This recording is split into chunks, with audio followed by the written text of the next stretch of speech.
आदरणीय व्यासपीठ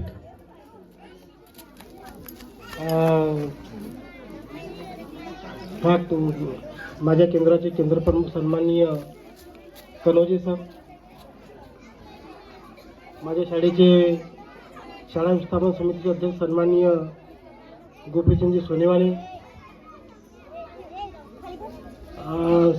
शाळा समितीचे उपाध्यक्ष सन्माननीय राजभाऊ नागपुरे, आपल्या शाळेला सतत मदत करणारे,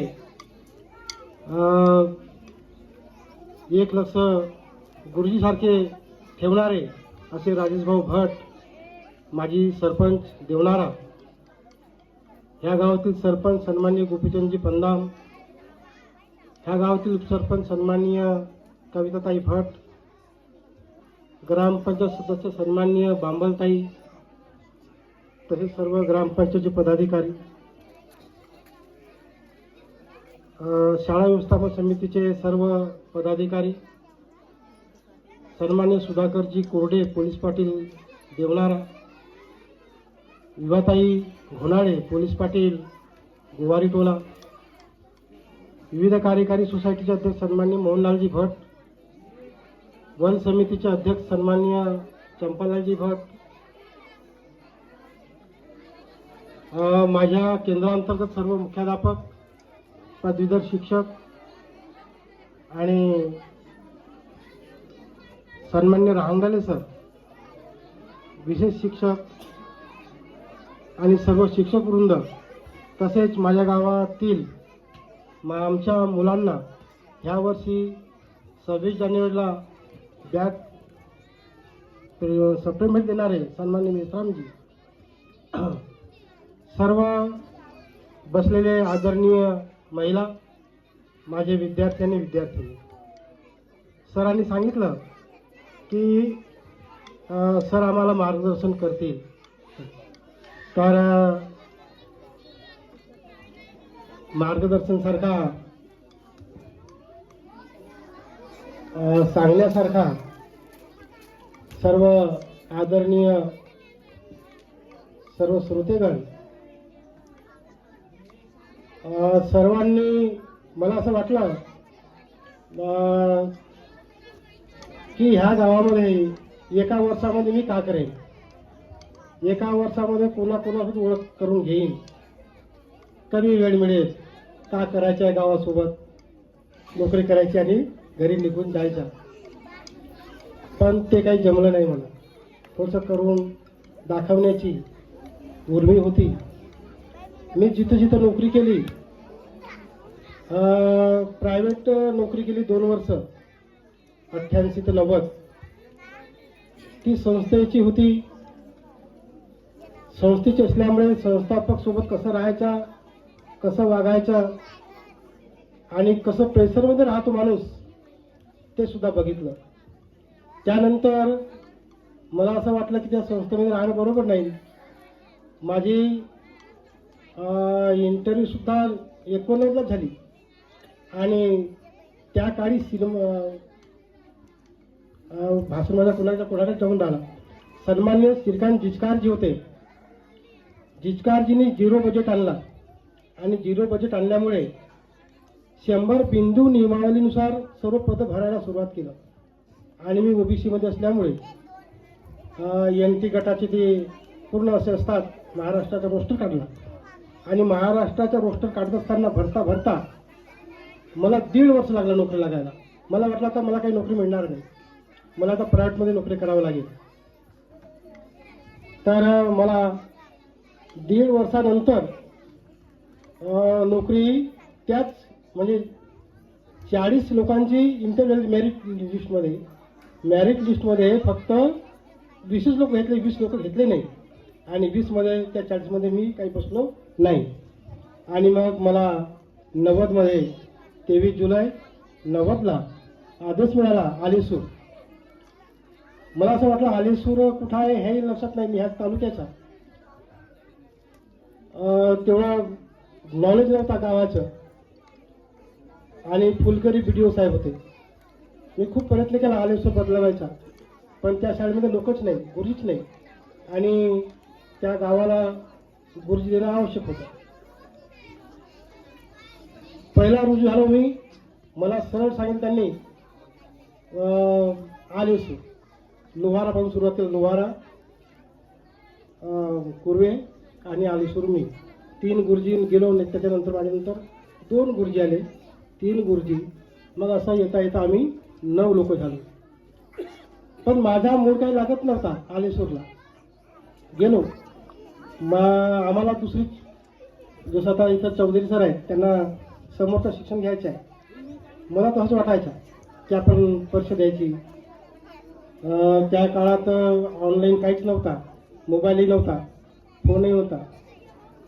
परीक्षेचे पेपर असले तर डोंगरी बुजुर्ग हा पोस्ट ऑफिस, पोस्टमन फक्त परीक्षा झाल्यावर ॲडमिशन कार्ड द्यायचा. ॲडमिशन कार्ड परीक्षा झाल्यावर द्यायचा. म्हणजे असा काळ होता की खूप लॉस झाला त्या गावामध्ये, आलेसूरमध्ये माझ्या. पण गावाचा फायदा झाला. त्या गावामध्ये गेलो मी 90ला. आधी गावाचा सर्वे केला, गावामध्ये किती लोक नोकरीवर आहेत. तर तिथे फक्त मेयरजी होते लाईनमॅन म्हणून. मोहनलालजी भट आहेत, यांचे मामा दुर्गादासजी भट यांचे मामा, सर्व गाव ओळखीचा. म्हटलं माझा लॉस झाला चालेल, पण मुलांचा लॉस करायचं नाही. आणि आलेसूरमध्ये नंतर जी आमची बॅच जेव्हा सुरुवात केली आम्ही, त्यानंतर एक एवढी समोर गेली ती बॅच, म्हणजे ते गाव शिक्षणामध्ये, की आमचे शिकवलेले विद्यार्थी चांगल्या चांगल्या पदावर आहेत, ग्रामसेवक आहेत. त्या गावामध्ये जे काही नोकरीवर असतील आता, ते सर्व ते आमचे विद्यार्थी. आता असा एक माझ्या वयाचा आणि माझ्या विद्यार्थ्या वयाचा फरक फक्त 7 वर्षाचा आहे. जे माझे विद्यार्थी असतील, मला आज 58 झाला, माझे विद्यार्थी 52 वर्षाचे वय झालेली आहे त्यांची. फक्त 7 वर्षाचा फरक आहे मी शिकवलेल्या विद्यार्थ्यांमध्ये आणि माझ्या वयामध्ये. तर माझ्या हातून गेलेले विद्यार्थी शिक्षक आहेत, PSI आहेत, आपल्या मग सरांनी सांगितलं, फुले सरांनी अँटी करप्शनमध्ये मोठ्या मोठ्या पदावर काही लोक आहेत. त्यांची ओळख ते जेव्हा मला मिळतात तेव्हाच, जसं आलेसूरचा मेने आणि शिकवलेले विद्यार्थी माझे नेते सुद्धा आहेत. आता सभापती होते चंद्रशेखरजी रांगणाली एरलीचे, ते माझे विद्यार्थी. माझ्या सोबत असणारे विद्यार्थी मित्र जे आहेत ते सुद्धा पदाधिकारी आहेत. काही लोक मंत्रालयामध्ये सुद्धा आहेत. म्हणजे मला गुरुजी होताना किंवा गुरु झालो म्हणून कमी कमतरता सुद्धा वाटत नाही, कारण की माझे विद्यार्थी दिसतात. मला खूप आनंद होतो जीवनामध्ये की आपण काही कमी नाही म्हणून. आलेसूरला जेव्हा गेलो तर तो गाव जेवढा मोठा आहे तेवढ्या लोकांच्या घरापर्यंत माझे संबंध. मी अजून त्यांना सांगितलं माझ्या रिटायरमेंट आहे म्हणून. ते आता क्रीडासत्र होता चिखलीला. बरेच लोक म्हणाले सर या, पण मी अजून सुद्धा त्यांच्या गावी गेलो नाही. आणि मी देवणाराच हलवत राहिलो. मग आलेसूर नंतर मला म्हटलं निघायचं इथून, काही परीक्षा द्यायच्या आहेत. मग गेलो कुठं तर एरलीला. माझी बदली आलेसूर होत नव्हती. BDO साहेब माझे मित्र होते त्या काळामध्ये. सागर साहेब CO होते, ते सुद्धा मित्रच होते. वाटे साहेब म्हटलं माझी बदली करून द्या. माझी बदली होत नाही, कारण त्यावेळी गोपीचंद मरसकुल सभापती होते. आणि गावचे लोक गुल्लू एक कुंदवानी होता आलेसूरचा, तो म्हणे सर तुमची बदली करतोच नाही आहे. म्हटलं करायचं कसं आता, आणि जाण्यात आवश्यक आहे, गेल्याशिवाय होणार नाही माझं, आणायचं माझ्या जीवनाचं लॉस होईल. तरी कसं माहीत झालं माहीत त्या लोकांना. मी BDO साहेबांसोबत बसलाच होतो. BDO साहेब म्हणतात हा ऑर्डर तू आपल्या खिशामध्ये ठेव. आणि गुलूशेठ आला म्हणतो तुम्ही असं सांगा की नाही, मी ऑर्डर आपल्या खिशामध्ये ठेवला. गुलूशेठ आला, BDOला म्हणतो इसका ऑर्डर कहाँ है बोले गुरुजी का. BDO म्हणतो मैं डिस्पैच कर दिया म्हणते. गुलूशेठ म्हणतो मला सर ऑर्डर तुम्हाला काय, तुम्हाला जेब दिखाओ. मला जेब में नहीं है. म्हणजे BDO साहेबांसोबत मी बसलोच होतो. मला ऑर्डर मेरी जेब में नहीं है. नहीं बोले तुम्हारी जेब में नहीं, मतलब मेरी जेब में नहीं है। वीडियो म्हणतो याचा ऑर्डर मैंने डिस्पॅच कर दिया. अशा भानगडी आहेत. बरेच माझ्या जीवनामध्ये मोठे मोठे असे प्रसंग आले, मोठे मोठे प्रोग्राम सुद्धा अरेंज केले आणि अनेक नेतागिरी करावी लागली. त्या काळामध्ये मग आलेसूरला येरलीला गेलो. येरलीची शाळा भव्य दिव्य. त्या काळामध्ये मी 1992ला तालुका फर्स्ट विद्यार्थ्यांना, कुठला आलेसूरचा तालुका फर्स्ट बापू लोखंडे नावाचा विद्यार्थी. माझा भाऊ सुद्धा तिथंच शिकायचा आलेसूरला. माझ्या भावाचा पहिला नंबर होता, पण म्हटलं माझ्या भावाचा पहिला नंबर देईन तर हे बरोबर नाही. मी म्हणलं माझ्या भावाचा नंबर दुसरा द्या, पण ह्या गावाच्या विद्यार्थ्याचं नाव पहिला नंबर यायला पाहिजे. बापू लोखंडे नावाचा विद्यार्थी, तो 7व्या वर्गामध्ये 16 वर्षाचा होता. त्याची वय जास्त होती, त्याच्यामुळे तो हुशारही होता. तसं त्याला शिकवलं होतं मी. पण तो जेव्हा निकाल लागायच्या आधीच तो माझ्यावरच अग्रेसिव्ह झाला. सर बोले इंग्रजीमध्ये आपला तो टाकून सुरुवात केली त्यांनी. म्हणजे तुम्ही आपल्या भावाच्या नंबर 1 दिल्या, माझ्या नंबर 2 दिल्या. नाही बेटा म्हटलं, असं कधीच करणार नाही. आणि त्या काळामध्ये 7व्या वर्गाचे पेपर बोर्डाचे राहायचे, 4थी 7वी. त्याचा नंबर प्रथम क्रमांक आला, पण त्याला इगो झाला, गर्व झाला. त्याला म्हटलं तू एवढा गर्व करूच नको.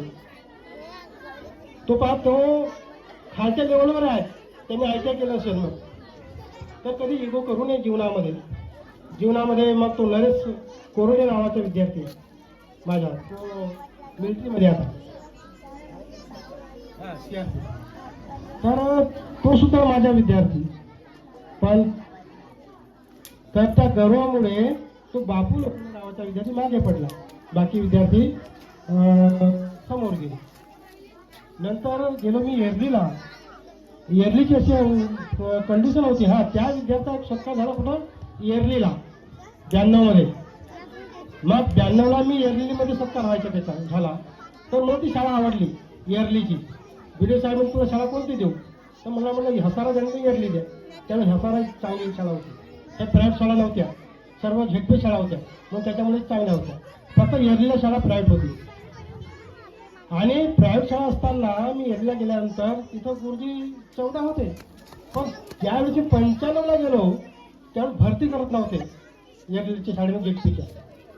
तिथले सरपंच डोमाजी भगत काकाजी. म्हटलं कसं करू, शाळा मला वाढवायची आहे. तिथले याच्यामध्ये धुर्वे सर म्हणे बेटा म्हणे तुला जे काय करता येईल ते तू कर, तू फ्री. तुला ह्या शाळेला का करायला कर, तू केव्हा ये केव्हाही जा. त्यांनी ओळखून घेतलं हा गुरुजी काय आहे म्हणून. मग सर्वांना मी वचन दिलं तुमच्या मुलांचा लॉस होणार नाही. कारण गावची शाळा होती, ममता शाळा. सर आहेत म्हणून सांगत आहे, ममता शाळा गावच्या लोकांची होती. गावच्या लोकांचे असल्यामुळे त्यांच्यासोबत विरोध करणे हे बरोबर नव्हतं. मग म्हटलं यांच्यासोबत विरोध करू नये, यांच्यावर प्रेमाने काम करायचं.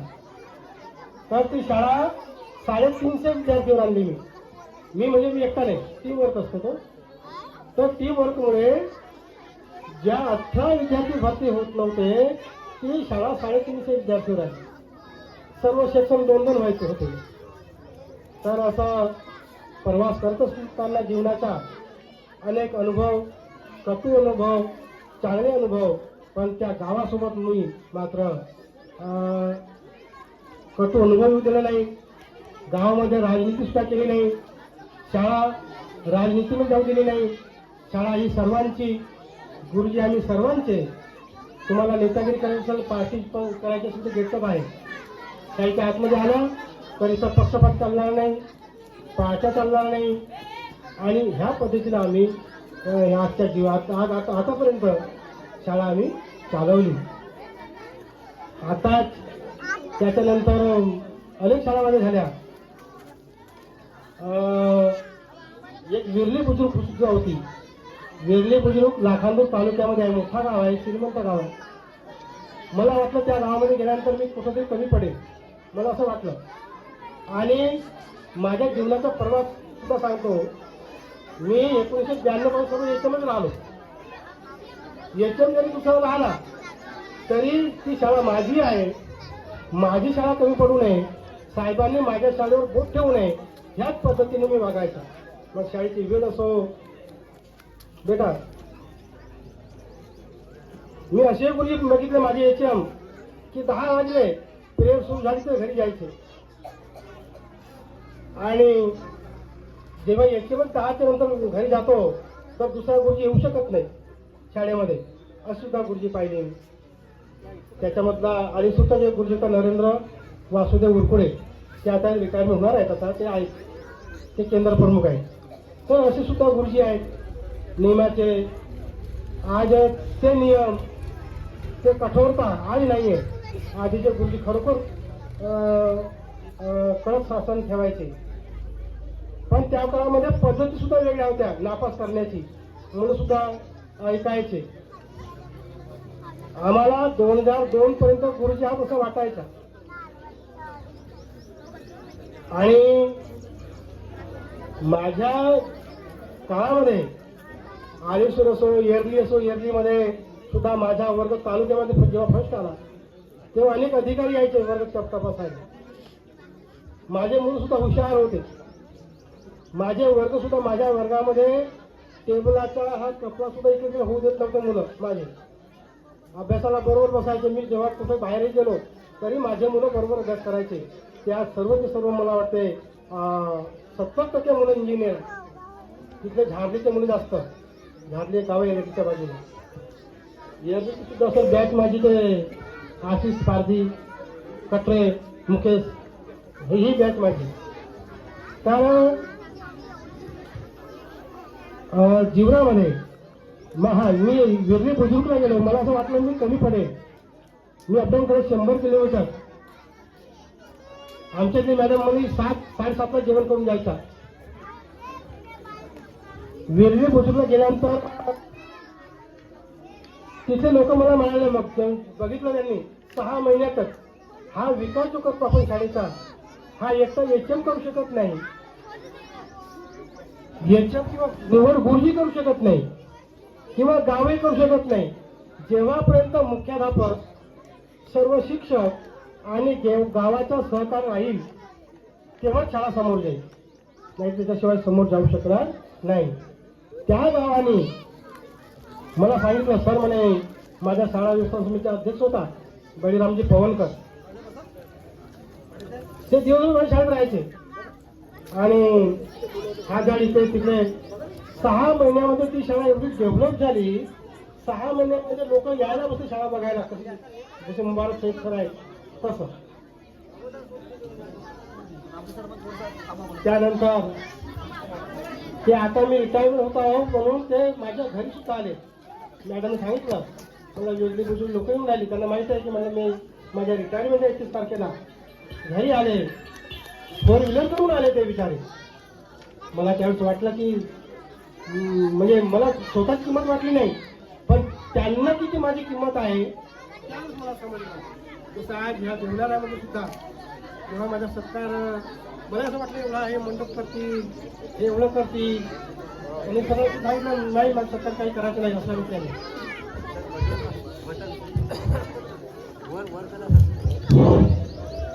माझ्या अध्यक्षांनी सुद्धा सांगितलं, आणि आपल्या राजूभाऊ नागपूरला, तुम्ही मोठा काही कार्यक्रम करू नका, लहानसा करा, एवढा कामधाम लोक करा असं माझा विचार होता. मला असं वाटलं नाही एवढा करतील म्हणून.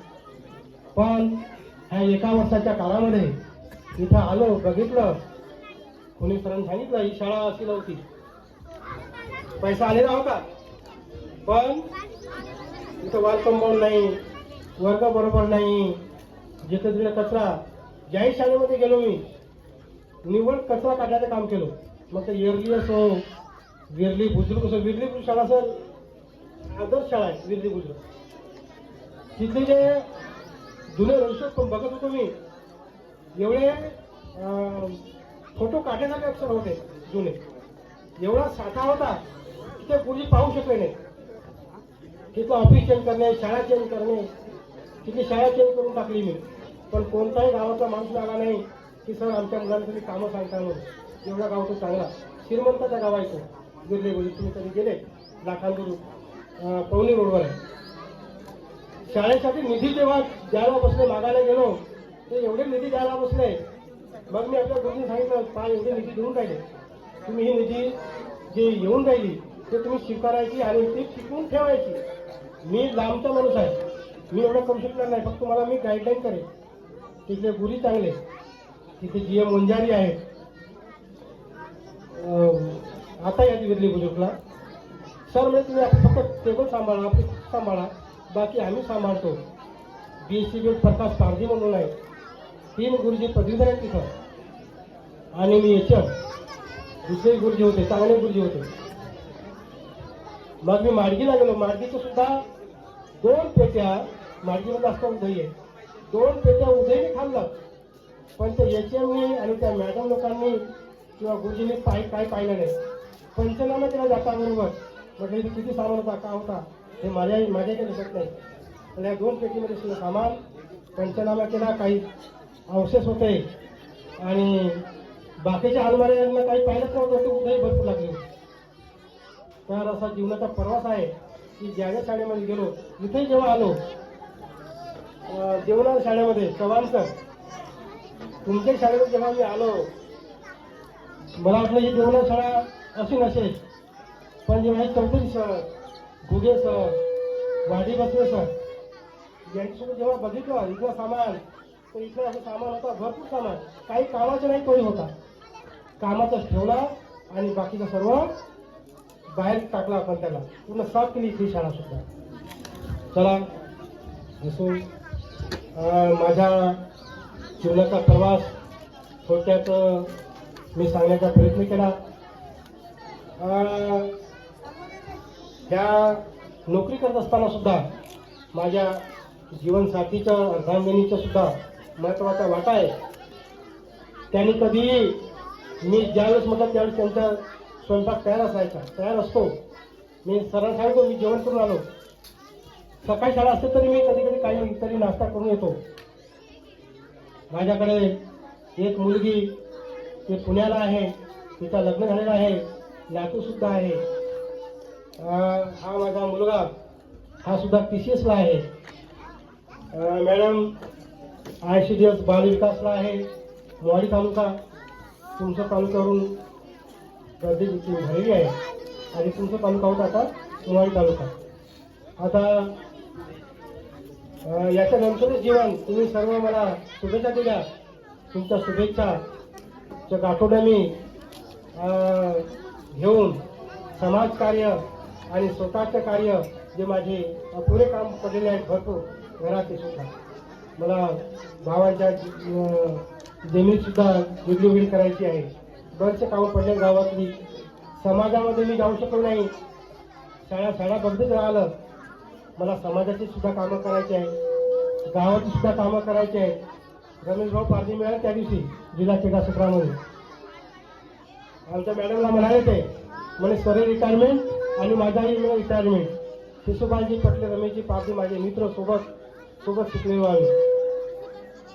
म्हणजे आम्ही आता दोघंही आता रिटायरमेंट झालो, आपली शेती बघूया. रमेश भाऊची शेती सुद्धा माझी शेती जवळच आहे, रमेश भाऊ पारधी. तर असा माझ्या जीवनाचा प्रवास. गावासोबत सर्व गावामध्ये मी आपुलकीचे, जिव्हाळ्याचे संबंध ठेवलेले आहेत आणि ते संबंध राहतील. होऊ शकते ह्या गावामध्ये किंवा ह्या शिक्षक वृंदांना आम्ही, कारण की मुख्याध्यापक पद सांभाळताना कधी कधी कठोर भूमिका सुद्धा घ्यावी लागते. माझ्या हातून विद्यार्थ्यांसुद्धा काही मनाला ठेच पोचली असेल तर ती मला क्षमा करावं. माझ्यातून काही न कळत चुका झाल्या असतील तर ते मला माफ करावं. एवढे बोलून मी आपले दोन शब्द संपत करतो. जय हिंद, जय भारत. धन्यवाद सर. तुमचं अनमोल मार्गदर्शन आम्ही सर्व शिक्षकांना प्रेरणादायी असेल. त्यानंतर आपल्या कार्यक्रमाचे अध्यक्ष, आदरणीय शाळा व्यवस्था समिती अध्यक्ष गोपीचंद सोनवानी यांना विनंती